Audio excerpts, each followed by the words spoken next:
Welcome to The Explainer, everyone. I'm your host, Dr. Chem.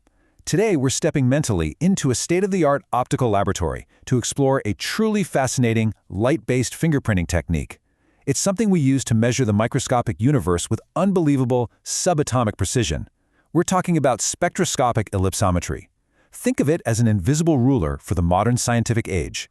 If you've ever wondered how on Earth we characterize advanced thin films, surfaces, and complex material properties with absolute precision, well, you are in the exact right place.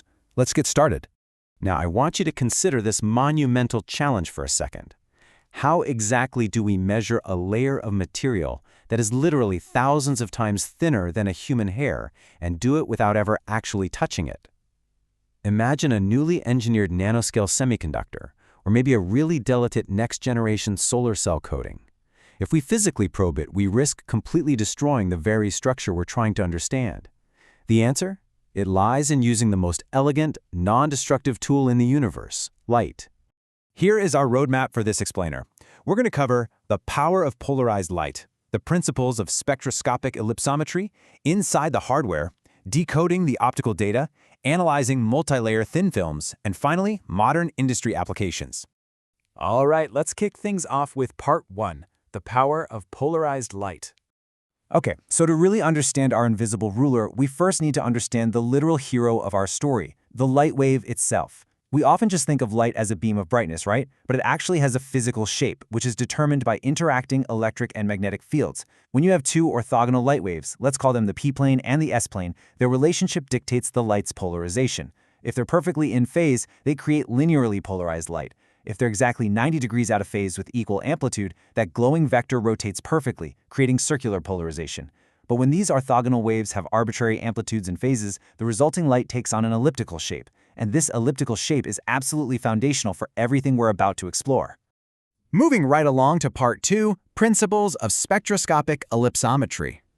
Now that we can visualize the shape of light as a rotating vector in space, what happens when we intentionally bounce that highly controlled light off a physical surface? Well, picture this.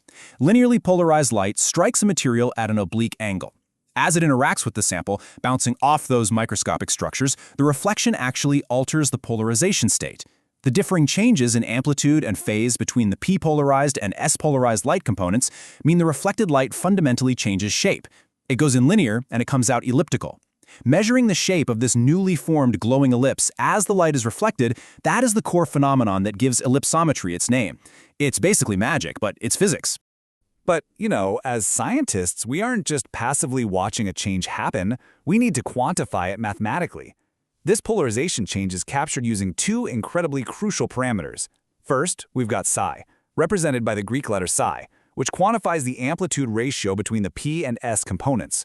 Second, we have delta, which measures the phase difference of that polarization change. These two elegant little parameters act as a direct translation of the material's structural and optical properties. They're literally the secret code written by the reflection of those electromagnetic waves. Which brings us to part 3, inside the hardware. So how do we actually capture this code? Let me introduce you to a truly magnificent piece of engineering, the Woollum Variable Angle Spectroscopic Ellipsometer, or VAIS for short. This is not just some simple laser pointer. It features a broadband light source, often an arc lamp, that spans an insanely wide spectral range. We're talking sweeping from 190 all the way up to 2500 nanometers. That means the machine is probing the sample using near-infrared, visible, and near-ultraviolet light, all simultaneously in one highly controlled environment. This broad spectral range makes it capable of characterizing everything from electronic transitions and semiconducting systems to optical band gaps with just stunning precision. Now, why is this specific hardware so universally trusted in nanotechnology research? Why is it a real game changer? Because it utilizes a self-referencing loop. See, it accurately measures the ratio of the p-polarized to s-polarized light, rather than just looking at the absolute intensity of the reflection. Because it's a ratio, the data is highly repeatable. It becomes virtually immune to those frustrating real-world variables, like light source intensity fluctuations or minor light scattering. It's this pure mathematical ratio that makes it a remarkably stable and accurate invisible ruler. All right, let's get into part 4, decoding the optical data. Okay, so we've captured our highly accurate measurements across a broad spectrum of wavelengths. But how exactly is a change in light translated into usable physical data about the material? Let's walk through the four-step data analysis flow, because ellipsometry is actually an indirect measurement technique. First up, the measurement, our raw experimental data, those beautiful spectral curves for cyan delta. But raw data isn't a thickness or material type yet. So step 2 is the model. We have to build a virtual layered optical model of what we think the sample is, plugging in estimated refractive indices and thicknesses. Step 3 is the fit. The software generates what the optical response of our virtual model would be and compares it to our actual real-world data. It continuously tweaks the virtual model's parameters until the two curves match perfectly. And finally, once that fit is locked in, we hit step 4. The final results are extracted.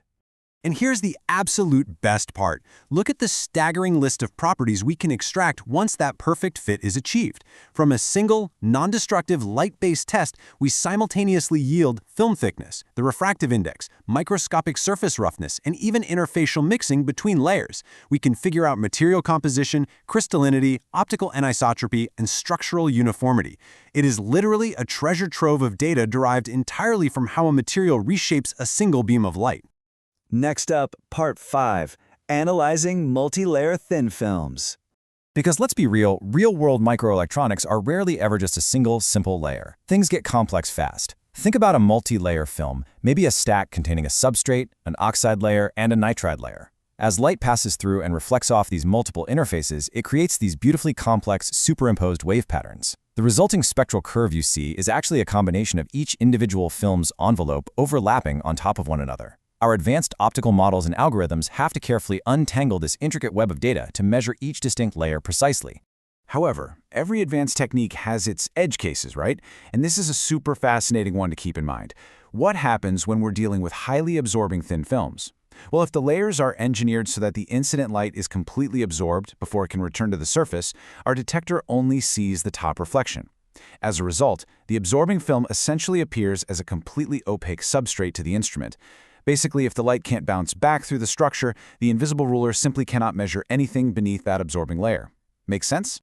And finally, Part 6, Modern Industry Applications. Let's zoom out to the macro level for a minute. How does all this microscopic measurement actually build our modern world? Well, by expanding the light spectrum used in these ellipsometers, we directly unlock entirely new industries. For instance, by pushing into the vacuum ultraviolet or VUV range, we can characterize materials for 157 nanometer photolithography and ultra-thin gate oxides, which directly enables the next generation of dense, high-speed microchips. On the flip side, extending the spectrum down into the mid-infrared lets us reveal semiconductor doping concentrations and even observe specific molecular bond vibrations. Different colors of light literally illuminate totally different fields of science. The sheer versatility of this whole technique is perfectly summed up by this quote right from our source material. A non-contact and non-destructive optical technique, flexibility to measure most material types, dielectrics, semiconductors, metals, superconductors, polymers, biological coatings. It's incredible. From optimizing anti-reflective films on solar panels to ensuring the exact thickness of a biomedical coating to validating the latest flexible electronics, spectroscopic ellipsometry is really the silent guardian of quality and innovation across virtually every high-tech sector today. Which leaves us with a final, pretty profound thought. As we look at all these elegant, futuristic nanoscale structures, we have to ask ourselves, what revolutionary nanotechnologies of tomorrow are going to be unlocked simply by our ability to measure them today? Our capacity to engineer a high-tech future relies entirely on our ability to measure the invisible, step by step, photon by photon. Thank you so much for joining me on this explainer today. Until next time, keep exploring the microscopic universe.